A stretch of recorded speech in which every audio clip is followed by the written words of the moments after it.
Hi hi hi అందరికి hi.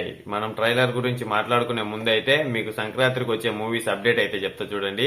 ఇంకా వీడియోలు అయితే చేసి పెట్టిన మన ఛానల్లో. నార్మల్ గా అయితే చెప్తాను ఏమేం సినిమాలు వస్తాయో అని చెప్పి అంతే.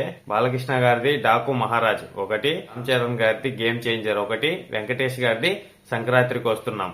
ఇప్పుడైతే మనం సంక్రాంతికి వస్తున్నాం ట్రైలర్ గురించి అయితే మాట్లాడుకుందాం. వెంకటేష్ గారి సినిమాలు వచ్చి ఎక్కువ ఫ్యామిలీ ఆడియన్స్ అయితే ఎక్కువ ఇష్టపడతారు. ఆయన కామెడీ బాగుంటది, ఆయన రిలీజ్ అయ్యే సాంగ్స్ బాగానే ఉంటాయి. ఓల్డ్ సినిమాలు అయితే నాకు కొంచెం వెంకటేష్ గారికి అంటే చాలా ఇష్టం. ఆ చంటి అలాంటి మూవీలు అంటే నాకు బాగా ఇష్టం. ట్రైలర్ స్టార్టింగ్ లో అయితే ఒక సీరియస్ సీన్ అయితే ఉంది. కిడ్నాప్ అంట సీరియస్ గా అరుపులు కేకలు అన్ని అయితే వస్తున్నాయి.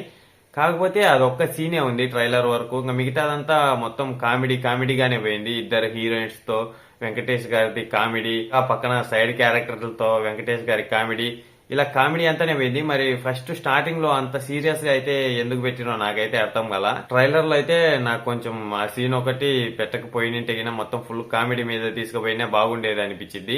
లేదంటే గిన మొత్తం సొగమది పెట్టినా సరిపోదు, కొంచెమే సీరియస్ గా పెట్టిండ్రు. మళ్ళీ అయితే మొత్తం ఫన్ గానే పెట్టిండ్రు ట్రైలర్ వరకు అయితే. ఇంకా మూవీలో ఏదైనా ఎక్కువ కొంచెం ఏదైనా వైలెన్స్ ఉండొచ్చేమో అని అయితే నేను అనుకుంటానా. దీంట్లో ఊరక కొంచెమే పెట్టి మిగతాగా దాంట్లో మంచి ఆఫీసర్ గా ఏదానికన్నా చూపిస్తారేమో వెంకటేష్ గారిని అయితే నేనైతే అనుకుంటానా. నాకైతే ఆ ఒక్క సీనే అది గిన పెట్టకుండా మొత్తం కామెడీ గిన పెట్టేసి ఇంటే గిన సూపర్ ఉండు. లేదంటే సోగం పెట్టినా బాగుండు. ఇప్పుడు కూడా ట్రైలర్ అయితే బాగుంది. మీలో ఎవరైనా చూడకపోతే గిన వెళ్ళి ట్రైలర్ చూసేయండి. ఒకవేళ చూసిన వాళ్ళు అయితే ఎలా ఉందో కామెంట్ అయితే చేసేయండి. దాంతో నా వీడియో అయితే అయిపోయింది. బాయ్, అందరికీ ఉంటా.